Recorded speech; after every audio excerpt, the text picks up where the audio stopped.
The 1980s gave us thrillers so dark and uncomfortable, they felt less like entertainment and more like watching someone's worst nightmare play out in real time. Hollywood stopped sugarcoating violence and desire long enough to show audiences what happens when ordinary people get trapped in situations that expose every ugly truth about human nature they'd rather pretend doesn't exist. Blood Simple announced the Coen brothers as filmmaking maniacs who understood that noir worked best when nobody trusted anyone and paranoia became the only rational response to existence.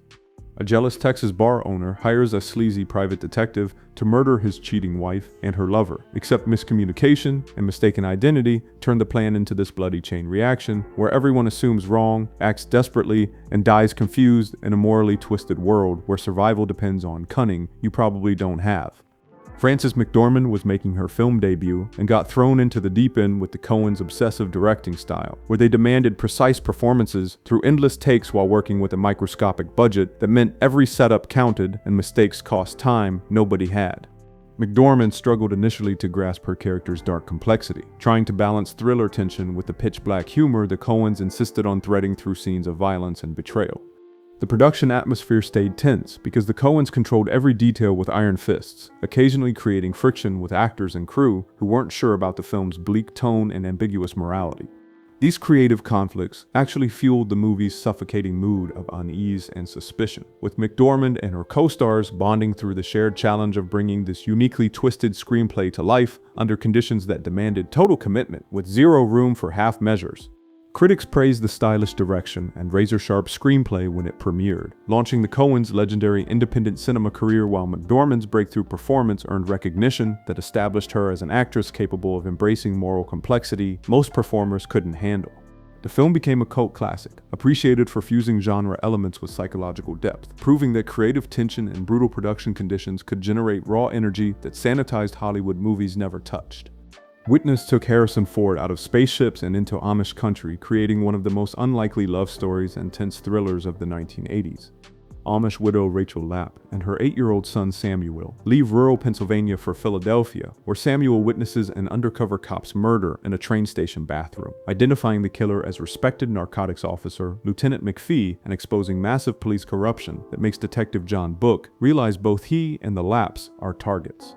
Book gets wounded by his own department, then spirits Rachel and Samuel back to Amish country, where he hides among their community, falling for Rachel while corrupt cops hunt them down, leading to a violent confrontation that Book survives but forces him to leave the community forever to protect their peace. Harrison Ford insisted on authentic preparation and spent weeks living in the Pennsylvania countryside, observing Amish customs and learning carpentry, actually performing much of the woodworking himself during the barn raising scene, and constructing portions of the barn featured on screen. Director Peter Weir fought brutal battles with the studio and writers over the film's tone, with the early scripts pushing sensational action while Weir wanted something quieter and more lyrical that executives thought would kill box office returns. Ford reportedly clashed with producers over changes to his character's arc, with shooting nearly stopping several times over disagreements about depicting violence and whether Rachel and Book could consummate their romance.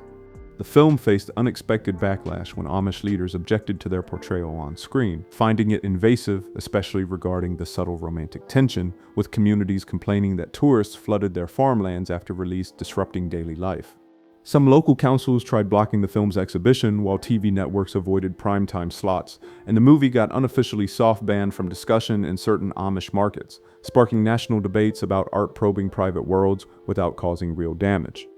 Body Double proves Brian De Palma never met a Hitchcock homage he couldn't twist into something way more controversial than the master ever attempted. Struggling actor Jake Scully loses his vampire movie gig and catches his girlfriend cheating, then lands a house-sitting job in this ridiculous Los Angeles mansion, where he becomes obsessed with watching his glamorous neighbor Gloria perform nightly dances through his telescope, only to witness what looks like her brutal murder by some disfigured killer that drags him into the world of adult films, where he meets porn star Holly Body and realizes the whole thing was staged to use him as a patsy. Melanie Griffith was only 26 when she took the Holly Body role, recovering from a near-fatal car accident the year before, and desperately needing a comeback that would prove she could handle serious work. The explicit nature of her scenes made Griffith nervous as hell, with the actress later admitting she felt both intimidated and oddly empowered by De Palma's demanding approach that required her to perform in ways most mainstream Hollywood actresses wouldn't touch. Protesters actually showed up outside the studio during filming, creating this tense atmosphere where Griffith dealt with anonymous threats while trying to deliver a performance that balanced vulnerability with raw sexuality. De Palma fought brutal battles with the MPAA ratings board, forced to trim the extended murder sequence and tone down explicit shots to avoid the career-killing X rating. The controversy exploded when critics and parent groups accused the film of dangerously blurring entertainment with exploitation, with some TV stations refusing to run advertisements and European countries banning or butchering it for theatrical release. Craig Wasson thought playing Jake would launch him into leading man territory, but the box office disaster and surrounding controversy basically torpedoed his mainstream career for years. The film's reputation slowly shifted from scandalous failure to cult classic that captured Hollywood's sleazy underbelly perfectly, proving De Palma understood that voyeurism and manipulation were the real currencies in the movie business. Dressed to Kill turned a Manhattan murder mystery into Brian De Palma's most controversial exploration of desire and violence, nearly destroying careers in the process. Frustrated housewife Kate Miller confesses her loneliness to psychiatrist Dr. Robert Elliott as an anonymous museum hookup, then gets savagely murdered in an elevator witnessed by call girl Liz, who teams up with Kate's teenage son Peter to hunt down the killer while clues point toward Dr. Elliott and his mysterious patient Bobby. Angie Dickinson was Hollywood glamour royalty when she agreed to play Kate, using a body double for explicit nudity, but still facing psychological hell from filming the elevator murder that left her with nightmares for weeks afterward. Dickinson got stalked by fans who confused her with her provocative character, later describing the whole experience as thrilling but emotionally exhausting in ways that completely reshaped her public image from wholesome policewoman to symbol of troubled sexuality. Nancy Allen, playing Liz, had her own nightmare because she was married to De Palma at the time, sparking accusations that she only got the central role through favoritism rather than actual talent. Allen clashed with male crew members over safety during violent sequences and pushed back hard against being treated as just another sex symbol, with the media scrutiny straining her marriage so badly it contributed to their eventual divorce. The ratings board threatened an X rating repeatedly, forcing De Palma to trim nude scenes while parent organizations declared the film dangerous content that triggered actual protests outside theaters. Some venues pulled the movie after heated confrontations, while TV versions got butchered so badly De Palma disowned them completely, and certain markets saw segments vanish from home video for years, creating urban legends about darker director's cuts. The controversy nearly torpedoed everyone involved, but cemented the film as this lightning rod in debates over horror, sexuality, and creative freedom that still gets argued about today. Last Exit to Brooklyn might be the most brutal piece of cinema Jennifer Jason Leigh ever committed to, and once you hear what went down during production, you will understand why she called it the hardest role of her career. Set in the grimy working-class neighborhoods of 1950s Brooklyn, the film follows Tralala, a street-smart prostitute who survives by manipulating sailors and soldiers to set up robberies for local gangs while navigating a world of violent pimps, labor strikes, and desperate people trapped in cycles they can't escape. Director Uli Edel brought author Hubert Selby Jr. directly onto set because he knew adapting this controversial novel required the guy who actually lived through Brooklyn's darkest corners, and Selby spent weeks working with Lee to decode Tralala's psychology in ways that went way beyond typical acting preparation. Leigh couldn't nail Tralala's signature walk at first, that aggressive swagger that screamed defiance and rage, until Selby sat her down and explained the character's physicality came from deep anger and this twisted need to dominate the men who would ultimately destroy her. That conversation unlocked something terrifying in Lee's performance, transforming her body language into what critics later called a disturbing expression of survival instinct that completely scrambled traditional expectations on screen. The graphic sexual violence scenes took such a psychological toll on Lee that cast members recalled her needing serious distance from the character between takes, retreating into isolation to process the emotional brutality she was channeling daily. When the film hit theaters, multiple countries banned it outright, while American ratings boards slapped heavy restrictions that killed its theatrical reach and sparked backlash from groups who felt the content crossed lines. Leigh won Best Supporting Actress awards from New York and Boston film critics, who recognized her fearless commitment to humanizing a character most actresses would have run from, cementing her reputation as someone willing to tackle roles that demanded everything and gave nothing back except respect from people who understood what real acting costs. Sea of Love brought Al Pacino back from a 4-year screen absence and nearly got buried by censors who thought its mix of sex and murder crossed too many lines. Burned out NYPD detective Frank Keller investigates murders targeting men who answered Lonely Hearts newspaper ads, teaming with young detective Sherman Tuhey to run a sting operation where they place their own ad and meet mysterious Helen Kruger, who becomes both Frank's lover and possible suspect in this paranoid thriller about loneliness and deception in late 1980s New York. Pacino took the role after professional disappointments left him questioning whether audiences still cared, immersing himself through ride-alongs with real NYPD detectives on late-night patrols while struggling with paranoia and sleeplessness that came from portraying a man stalked by love and death. The method acting intensity unsettled the production, but Pacino later credited Frank's brokenness with helping him process his own vulnerabilities about stardom, with the film's success reigniting his passion and setting up his remarkable 1990s run. Ellen Barkin fought constantly with the production team over the graphic sexual content, insisting on extensive rehearsals to ensure their chemistry didn't veer into exploitation while arguing for cuts to sequences she felt crossed lines into gratuitousness. Early test screenings prompted an initial X rating that terrified Universal Pictures because this was Pacino's big return, and the rating would ghetto the film outside mainstream markets, forcing them to cut back the climactic bedroom sequence before securing an R rating.